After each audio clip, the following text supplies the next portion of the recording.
새벽 2시. 빗속에서 콜 하나가 떴습니다. 저는 그냥 핸들을 잡았어요. 63세 여자 택시기사 오늘도 야간 할당량을 채워야 했으니까요. 뒷문이 열렸습니다. 강남구 도곡동으로 가주세요. 그 목소리를 듣는 순간 핸들을 잡은 제 손이 굳어버렸습니다. 백미러 속 그 얼굴. 7년 전 저를 버린 남자였습니다. 그리고 그는 저를 전혀 알아보지 못했습니다. 새벽 빗속의 콜. 저는 이명숙 올해 63입니다. 택시기사가 된 지 4년째예요. 처음엔 딸이 펄펄 뛰었지요. 엄마가 무슨 택시야? 하고. 하지만 저는 앉아서 눈물만 흘리는 사람이 되고 싶지 않았어요. 7년 전 이혼 후 저는 스스로 일어서야 했으니까요. 그날 밤 비가 세차게 쏟아졌습니다. 새벽 1시 40분. 화곡동 골목에서 콜이 울렸어요. 수락했습니다. 도착하니 정장 차림의 남자가 우산도 없이 서 있었어요. 문을 열며 들어오는 그 순간. 도곡동 레미안 아파트요. 빨리 좀 가주세요. 백미러에 비친 얼굴. 머리가 희끗해졌지만 그 콧날 그 굵은 목소리. 제 심장이 멈추는 것 같았습니다. 최병태. 제 전 남편이었습니다. 그는 나를 몰라봤다. 저는 숨을 참았어요. 마스크를 쓰고 있었고 머리는 단발로 잘랐고 목소리도 굵어졌지요. 세월이 사람을 바꿔놓은 거예요. 그는 휴대폰을 들여다보며 말했습니다. 아줌마 에어컨 좀 낮춰요. 덥네. 아줌마. 저를 아줌마라고 부르는 이 남자. 22년을 함께 살았던 제 남편이. 저는 아무 말도 하지 않고 에어컨을 조절했습니다. 손이 떨렸어요. 그가 전화를 받기 시작했습니다. 응, 나야. 거의 다 왔어. 아이들은 잘 재웠어? 잘했네. 아이들. 저와의 사이에서 낳은 딸 둘은 제 곁에 있는데 저 남자는 누구 아이를 재웠다는 걸까요? 속이 뒤집혔지만 저는 조용히 운전했습니다. 지금 내려서는 안 된다고 생각했어요. 이 남자를 끝까지 봐야 한다고. 두 번째 여자의 목소리. 그가 끊임없이 전화를 했습니다. 혜란아, 나 20분 후에 도착해. 혜란. 그 이름이 귓속에서 울렸어요. 7년 전 저는 우연히 알게 됐습니다. 남편에게 혜란이라는 여자가 있다는 걸. 치매 걸린 자기 어머니를 핑계로 집을 비우더니 결국 이혼 서류를 들이밀었지요.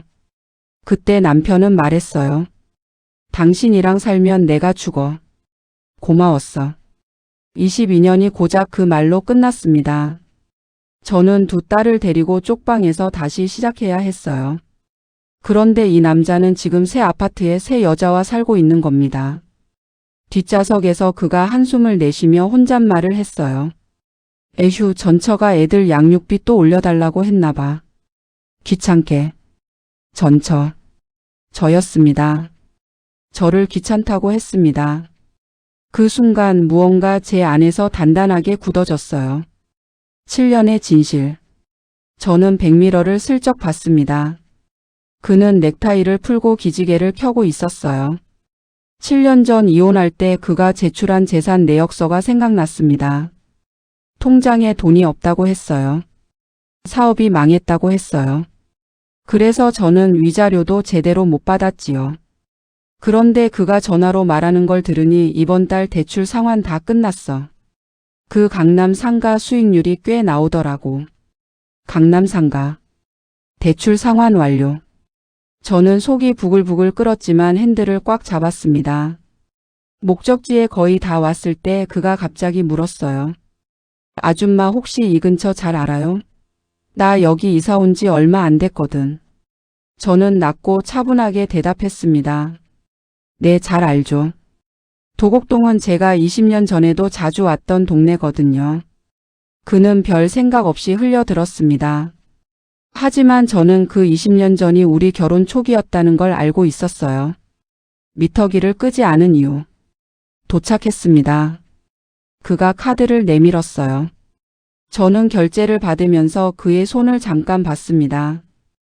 결혼 반지 자리가 있던 왼손 약지에 새 반지가 빛나고 있었어요. 저는 영수증을 건네면서 말했습니다. 최병태 씨 잘 지내셨어요? 그가 굳었습니다. 저는 마스크를 천천히 내렸어요. 그의 얼굴이 하얗게 질렸습니다. 이명숙? 네, 오랜만이네요. 7년 만에. 그는 말을 잃었어요. 저는 조용히 웃으며 말했습니다. 괜찮아요. 내려가셔도 돼요. 오늘 대화 녹음은 잘 됐나 확인해 봐야겠지만. 녹음. 그 단어에 그가 돌처럼 굳었습니다. 사실 블랙박스는 음성 녹음 기능이 있었어요. 저는 아무 말도 더 하지 않았습니다.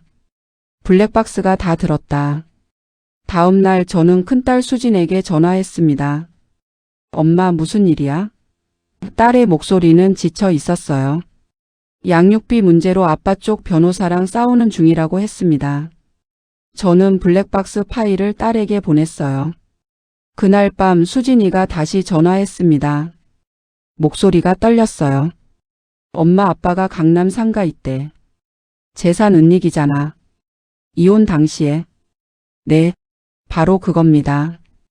이혼 당시 재산 신고를 거짓으로 한 거예요. 7년 전 그 재산 분할 심판이 다시 열릴 수 있는 근거가 생긴 겁니다. 우리는 변호사를 찾아갔어요. 변호사는 서류를 보더니 말했습니다. 소멸시효가 아직 살아 있습니다. 재산 은닉 사기 혐의로 민형사 동시 진행 가능합니다. 저는 그 말을 듣고 조용히 눈을 감았습니다. 7년 동안 참았던 눈물이 비로소 흘러내렸어요. 혜란의 등장. 며칠 후 전혀 예상치 못한 전화가 왔습니다. 모르는 번호였는데 받았더니 여자 목소리였어요. 이명숙 씨죠? 저 박혜란이에요. 병태 씨 지금 안 해요. 저는 잠시 침묵했다가 대답했습니다. 네, 말씀하세요. 혜란이라는 여자는 뜻밖에도 떨리는 목소리였어요. 저도 당한 것 같아요. 병태 씨가 저한테도 재산 숨긴 게 있는 것 같아서요. 전에 명의 서류 사인하라고 해서 했는데 뭔지도 몰랐고. 저는 할 말을 잃었습니다.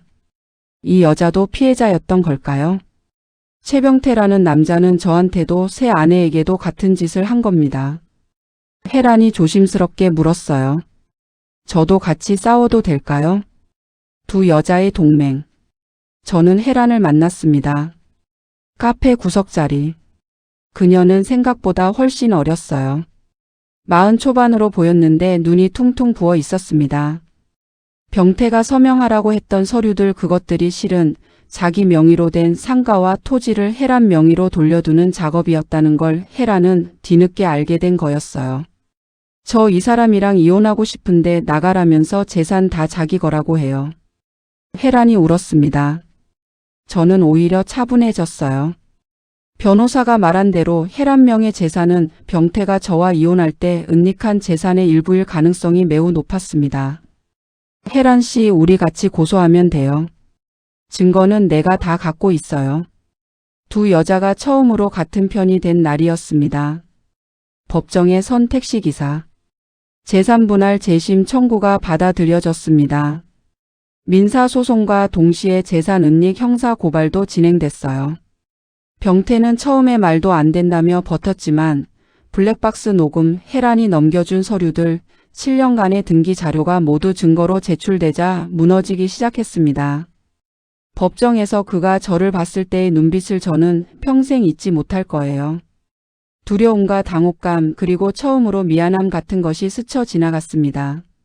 하지만 저는 담담하게 진술서를 읽었습니다. 저는 22년을 이 사람의 아내로 살았습니다. 그리고 7년을 혼자 두 딸을 키웠습니다. 재산은 원하지 않습니다. 다만 진실은 기록에 남아야 합니다. 방청석에서 큰딸 수진이가 소리 없이 울고 있었습니다. 판사는 원고 측 주장을 전면 인용했습니다. 추가 재산 분할 7천만 원, 위자료 3천만 원. 다시 새벽 핸들 앞에서. 판결 다음 날 새벽 저는 다시 택시에 올랐습니다. 콜이 울렸어요. 수락했습니다. 목적지는 인천공항. 넉넉한 장거리 손님이었어요. 새벽 고속도로를 달리면서 저는 참 이상한 기분이 들었습니다. 분하지도 통쾌하지도 않았어요. 그냥 가벼웠습니다. 7년 동안 모르고 살았어요. 제 마음에 그 남자가 얼마나 무겁게 박혀 있었는지. 법원 판결이 중요한 게 아니었습니다. 진실이 밝혀졌다는 것, 그리고 제가 그 진실을 찾아낸 사람이 됐다는 것, 그게 저를 자유롭게 했어요. 공항에 도착할 무렵 손님이 물었습니다. 기사님, 새벽에 일 힘들지 않으세요? 저는 웃으며 대답했어요. 아니요. 저 일 좋아해요. 핸들 잡고 있을 때 제일 저다운 것 같거든요. 손님이 내리고 혼자 남은 차 안에서 저는 처음으로 크게 웃었습니다. 이명숙 씨는 지금도 새벽 택시를 몹니다. 재산분할금으로 작은 전셋집을 마련했고 큰딸 수진이가 옆동에 삽니다. 혜란 씨는 이혼 후 새 출발을 했습니다. 최병태 씨는 형사 기소는 면했지만 회사에서 해고됐고 이제 그를 아는 사람은 많지 않습니다.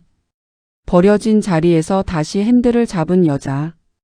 그 핸들이 결국 그녀를 진실 앞으로 데려다 줬습니다. 여러분도 지금 어딘가로 달려가고 계신가요? 늦지 않았습니다.